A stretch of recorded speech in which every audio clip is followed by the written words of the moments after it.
Okay, so we're almost there. We need to now set this up. We need to actually have our output from our tank actually hook into it, not just a bunch of expressions, but the actual generated particles and whatnot. As this is a narrow band, which we told it here, it's outputting both a surface, which extends to the entire, depth of our tank, and just the particles of the surface. But we still need to input them separately into the sim. So make a split, do particles. So the left side here will be just the particle source, and then the right side can be the volume, what we call the surface. And if we come over to the flip object over here, under initial data, change surface SOP to narrow band. You can see this narrow band thing shows up all over the place. So SOP path is the particles we just made, and the volume is the surface. If we had a custom velocity volume, we could use that. We don't, so we won't. If we try to play this, the liquid's just going to fall. That's because even though we gave it the surface volume here, the whole surface is falling through the bottom. There just simply isn't a bottom to this. There's no collider on the bottom. It's not assumed. We've been calling this a tank, but we've never actually closed the boundaries. So turn on closed boundaries. And again, it's okay that the walls are closed because of the reseeding, because of the boundary layers here. Turn off plus Y just in case some particles might fly out through the top, and that's okay, whatever. And there you go. And now everything is working. Whee! We could even see our first little bit of simulation action going on here. And because our sim is so low res, this 0.2 is pretty low res, we're not going to see a lot of what we ultimately want. I want to see water kind of whipping up along the sides here. And we don't really have that. We won't get that until we decrease the particle separation, which will, of course, increase the actual density. But for now, just so you know, that's why.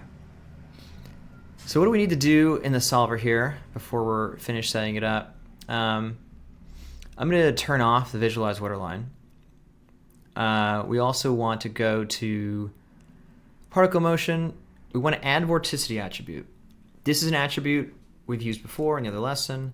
It simply records the vorticity at a given particle's location. The vorticity means kind of the curling, the churning of the velocity. So it's not just that the velocity is going fast, it's that it's changing direction and spinning as well. So that'll be useful. It won't change the sim at all. We'll just use it in shading. Droplets, turn on detect droplets as well. There's a pretty good description of what it does right here. But suffice to say, it's detecting low density regions of particles, which will be important once they start flying up into the air. And it will make them less beholden to general fluid dynamics once they're airborne. And also that they shouldn't affect actual fluids in the same way. They're not equal. Kind of like a particle in a fluid sim, like in the fluid chunk down here, is representing a very large area of fluid around it. But a particle in space might really just be one tiny little droplet. So they really shouldn't be considered equal. That's essentially what that's doing. It doesn't cost that much computationally anyway, so you might as well just turn it on.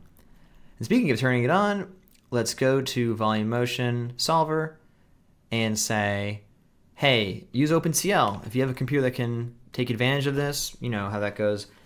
Big graphics card and or CPU with a lot of cores, this will help quite a bit. It'll actually make some parts slower, but overall faster. And solve pressure with adaptivity is really good is like a brand new thing for Flip now. These areas down here, again, kind of like the narrowband stuff where we're we don't care about the resolution as much down there. Solve pressure with adaptivity is going to say, when you do the pressure calculation, which is when you say, oh, I have a lot of velocity converging in one spot, that's a high pressure area. Oh, I have a lot of velocity moving away from one spot, that's a low pressure area. The pressure is what's used to determine the next frame's velocities. All that is to say, you generally don't have very interesting motion going on down here in the depths. So the solid pressure relativity will say don't spend as much time on those because it doesn't really matter that much. And there you go. So that's it for all the solver stuff, I believe. We need to actually just update our tank itself. We need to figure this animation out that I keep talking about. So I'm going to go to Show All Objects. Well, I'll turn the colliders off, but Show All Objects here. I'm going to keyframe this. I'm going to say on the first frame, we already know we like this. So I'm Alt left clicking on both of those. And on the last frame, it's trying to cook our simulation. I don't want that. So let's turn that off. I don't want to see it. Anyway, on the last frame, our boat is all the way over here, as is our camera. So that's what we're trying to do here. We need to have this catch up with us. So let's move it. Let's make it. I don't want to do this. Well, we can literally move it. So we can move it to where that is. So that's a start. Again, we can keyframe both of these. I'm going to say this should be wider, certainly, at this point. Maybe even wider than that. Because the wake is going to get big. It's going to come out in a triangular kind of fan behind it. It doesn't need to get any taller or deeper.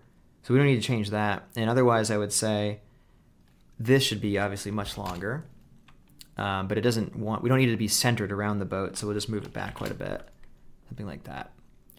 As usual, I don't want any gaps at the side of the screen here. Everything back here will be just the rest of our infinite ocean. But for here, maybe this doesn't even need to be this wide. Oops, not you. Maybe this could go here. That's actually pretty good still. Yeah. So we'll do something like that. These looks like these are Bezier curves again. Something we usually do want. So I'm going to add the size and center. I'm going to do add to channel list this time.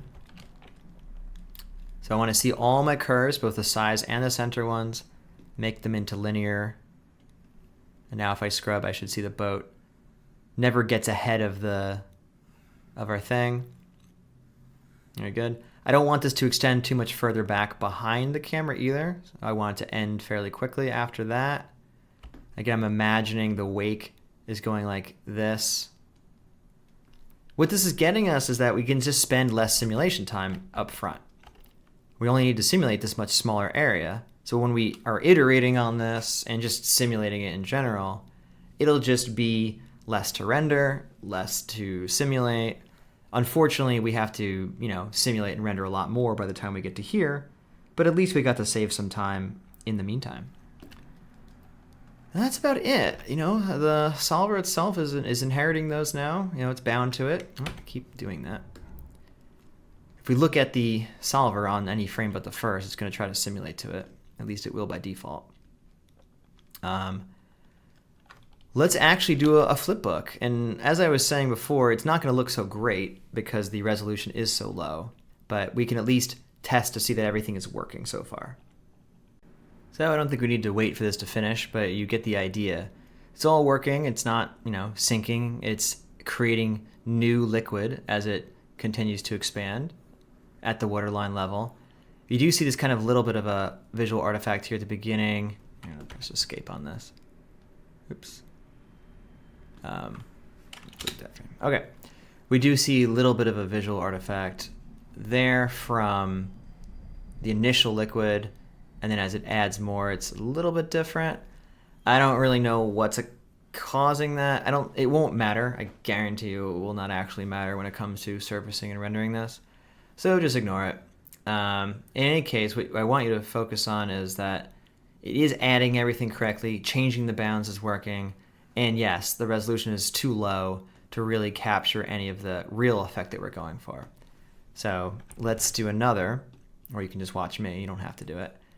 I'm going to lower the particle separation by half, which means that there will be 8 times as much resolution, because there's 2 times as much resolution in each axis. So this will take literally 8 times as long, 8 times as much memory, all the hits. So I'm gonna let this run now for a few more minutes, and we'll see hopefully that we get more of a splash up the side.